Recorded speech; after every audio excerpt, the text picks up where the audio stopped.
Le 12 octobre 1492, Christophe Colomb découvre le Nouveau Monde en débarquant aux Bahamas sous pavillon espagnol. Mais de toutes les études mexicaines et chercheurs en civilisation hispano-américaine, des questions restent sans réponse. Comment un homme sans expérience maritime avérée aurait pu conduire en si peu d'années une entreprise navale d'une aussi grande envergure et épouser auparavant une dame de la noblesse portugaise ?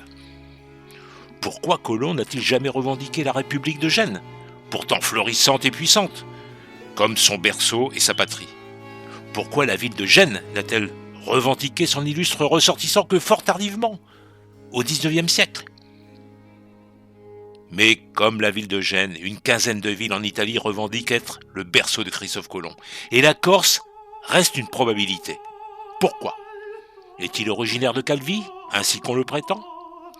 On cherche dans les anciens écrits comme l'Historia de las Indias de Bartolomé de las Casas, écrite entre 1527 et 1559. On compulse la presse du XIXe siècle pour savoir si oui ou non Christophe Colomb est un enfant de Calvi.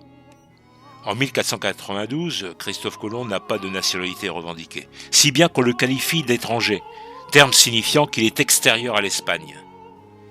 Si Christophe Colomb est qualifié d'étranger, cela peut signifier tout d'abord qu'il n'est pas originaire d'un des royaumes de la couronne de Castille. Et la tradition orale fortement enracinée colporte la naissance de Colomb à Calvi. Mais nous n'avons pas de preuves écrites, ni de traces matérielles. Il faut remonter à l'historien Valéry qui, dans son récit de voyage en 1837, évoque l'existence au XVIe siècle d'une famille Colombo à Calvi et de la rue dit ou Filou, où se trouverait la maison du navigateur. Et c'est un indice. Cependant, le 30 mai 1886, une démarche est initiée pour la reconnaissance officielle de Colomb à Calvi. Une plaque commémorative est apposée sur la maison en ruine, lors d'une cérémonie grandiose rappelant la naissance de l'amiral en 1441. Un décret du président de la République, Jules Grévy, autorise une souscription pour l'érection d'une statue en hommage à Colomb, initiative s'inscrivant dans le 400e anniversaire de la découverte de l'Amérique. Mais, quelques semaines avant la cérémonie, l'historien espagnol Francisco Uagon affirme avoir découvert dans des archives militaires madrilènes la preuve irréfutable que l'amiral de la mer Océane est né à Savone. Aïe ! C'est la douche froide en Corse. Mais on tient bon chez les Corses, on défend l'honneur de Calvi avec patriotisme. Dans le fratras des brochures, des articles et même des livres auxquels a donné lieu la question, aucun document décisif n'est venu tirer la chose au clair. Le doute s'installe toutefois et l'État français refuse de s'associer aux cérémonies prévues à Calvi en l'honneur de Christophe Colomb. À Calvi, on ne renonce pas.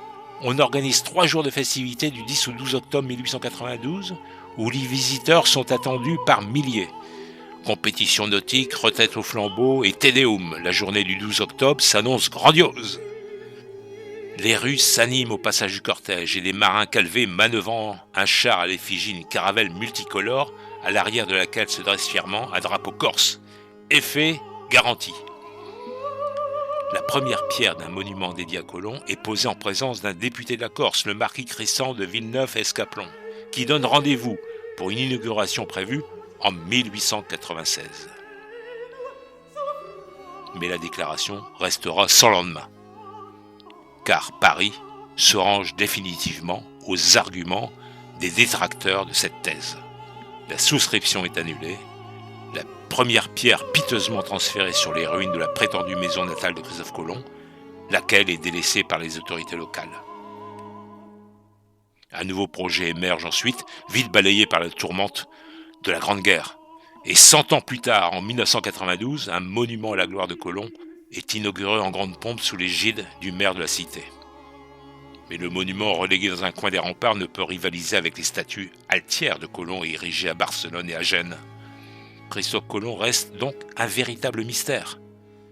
L'espoir demeure toujours de découvrir enfouie quelque part la pièce manquante de ce dossier. La maison du découvreur du Nouveau Monde est toujours visible près de la citadelle. Et une plaque atteste que le grand homme est bien né à Calvi, sur l'île de Beauté, autour de 1436. Et pour les Calvés, le doute n'existe pas. Mais avouons que la légende donne un certain charme à la cité de Balagne. Le temps d'une balade dans la citadelle Imaginez la Casa Colombo devant cette bâtisse effondrée, nichée au cœur de la citadelle. Laissez-vous emporter par la vue de son portique et les pans de murs en ruine, et dans le fond, la mer bleue.